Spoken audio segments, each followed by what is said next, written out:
नमस्कार। ओम श्री हनुमते नमः। मित्रों, आज का जो हमारा चर्चा का विषय है वो है पाशुपत संप्रदाय का उदय और विकास। इसके ऊपर बहुत ही संक्षेप में आपको कुछ बताने का प्रयास करूंगा। वास्तव में प्रतियोगिता परीक्षाओं में भागवत धर्म या भागवतवाद का विकास और पाशुपत संप्रदाय के विकास के ऊपर प्रश्न पूछे जाते हैं, तो इन दोनों ही टॉपिक्स के ऊपर मैंने सोचा कि वीडियो बनाऊं। तो आज तो पाशुपत संप्रदाय को ले रहे हैं, एक आध दिन में, कल या परसों में फिर आपको भागवतवाद पर भी वीडियो मिलेगी। इनके लिए अगर आपको विस्तृत जानकारी इनके विषय में प्राप्त करनी हो तो आप आरजी भंडारकर की किताब पढ़ सकते हैं, वैष्णविज्म शैविज्म पे उनकी बहुत अच्छी किताब है।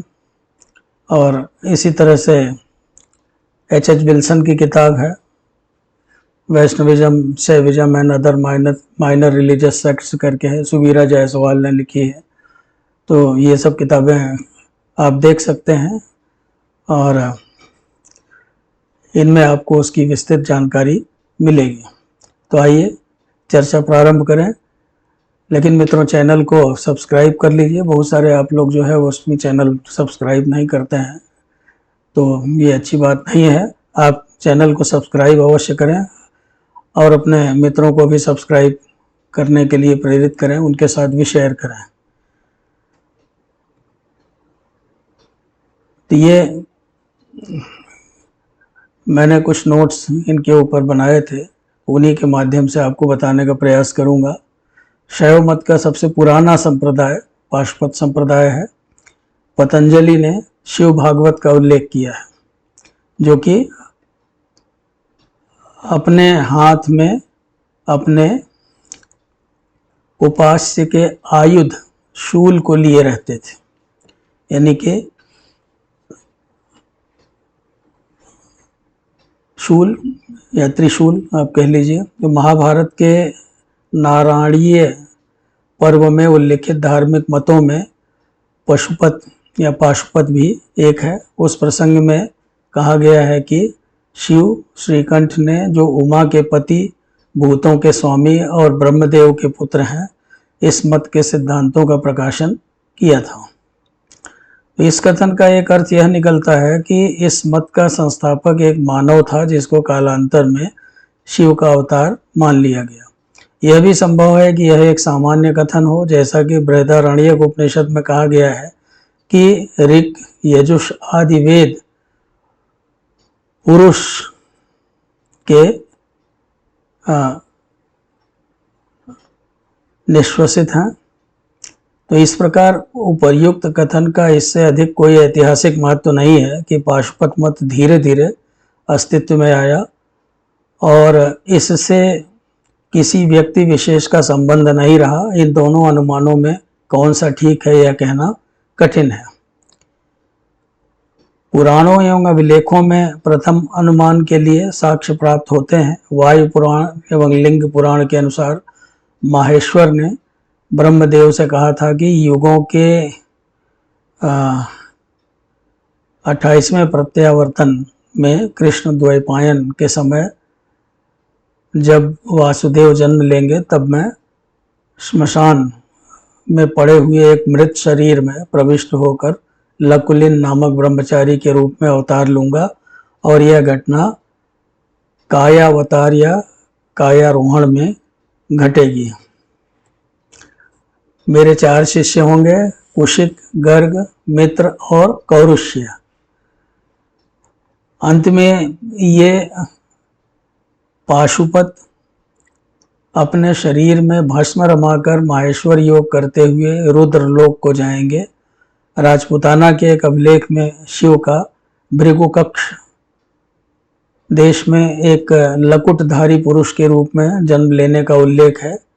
चित्र प्रशस्ति के नाम से प्रसिद्ध एक अन्य अभिलेख में कहा गया है कि शिव भट्टारक लकुलीश के रूप में अवतरित हुए और लाट देश के कारोहण में रहे। मैसूर के एक अभिलेख से पता चलता है कि लकुलीश अपने नाम एवं सिद्धांतों की रक्षा के लिए मुनिनाथ चिल्लुक के रूप में पुनः उत्पन्न हुए। माधव ने सर्वदर्शन संग्रह में पाशुपत मत को नकुलीश पाशुपत का नाम दिया है और नकुलीश के एक ग्रंथ से कुछ उद्धरण भी दिए हैं। तो इससे लकुलीश या नकुलीश द्वारा पाशुपत मत की स्थापना की पुष्टि होती है। पाशुपत मत में 4 संप्रदाय निकले जिनके प्रवर्तक लकुलीश के शिष्य थे। संभवतः वासुदेव कृष्ण संप्रदाय में जो स्थान पंचरात्र का है वही स्थान शैव धर्म में पशु या पाशुपत मत का है। नारायणीय पर्व में उल्लिखित पाशुपत मत को हम पंचरात्र के उदय के 100 वर्ष बाद अर्थात ईस्वी पूर्व 2री शताब्दी में रख सकते हैं। प्रशस्तपाद ने वैशेषिक सूत्र भाष्य के अंत में सूत्रकार कणाद की वंदना करते हुए कहा है कि उन्होंने अपने योग्य एवं आचार माहेश्वर को प्रसन्न करके वैशेषिक शास्त्र की रचना की थी।